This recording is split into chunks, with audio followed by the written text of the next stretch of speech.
En 2023, beaucoup de changements sont en cours après l'annonce de la hausse de l'électricité pour une partie de la population. Souleymane Diarra-Souba, le ministre du Commerce, a rencontré les acteurs du secteur privé afin de prévenir toute velléité d'augmentation anarchique des prix des denrées alimentaires. Le reportage de Pierre Dipomélin et Kimo Eric. Série de rencontres du ministre du Commerce, de l'Industrie et des PME, Souleymane Diarra-Souba, à son cabinet, avec les fêtières des grandes entreprises et les responsables des PME, ainsi que les chambres consulaires et les grandes distributions. Les échanges ont porté sur le réajustement des tarifs de l'électricité avec la hausse du prix du kilowatt pour les utilisateurs des compteurs de 15 ampères et plus. Il s'agit pour le ministre d'endiguer les risques d'augmentation ou, au besoin, les minimiser.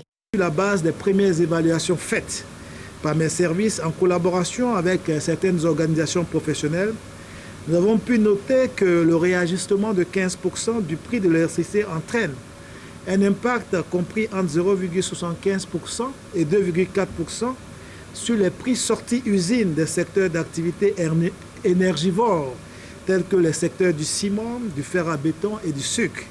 Au plan commercial, c'est-à-dire au niveau de la consommation, le réajustement de 15% du prix de l'électricité entraîne également une variation du prix au consommateur final, compris entre 0,75% et 3,03% des produits de grande consommation, notamment le fer à béton, le ciment, l'huile de palme raffinée, le sucre et quelques catégories de poissons congelés. Pour ce qui concerne les produits vivriers, le riz importé, la viande de porc, la viande de mouton et la viande de bœuf, le réajustement du prix de l'électricité n'a pas d'impact direct sur le prix final au consommateur.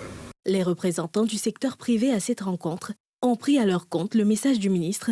Cependant, ils ont évoqué quelques préoccupations qui vont être débattues dans le cadre du comité de concertation. Les échanges que nous avons eus avec M. le ministre et toujours à l'oreille attentive qu'il a accordée au secteur privé, nous sommes parvenus à la mise en place d'un comité de concertation pour que toutes les incidences éventuelles que cela pourrait avoir sur le prix des ventes, éventuellement les prix de vente de nos produits à la population, soient le plus insignifiant possible.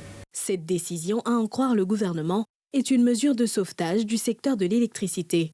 Elle va garantir un approvisionnement régulier et maintenir la compétitivité des entreprises ivoiriennes.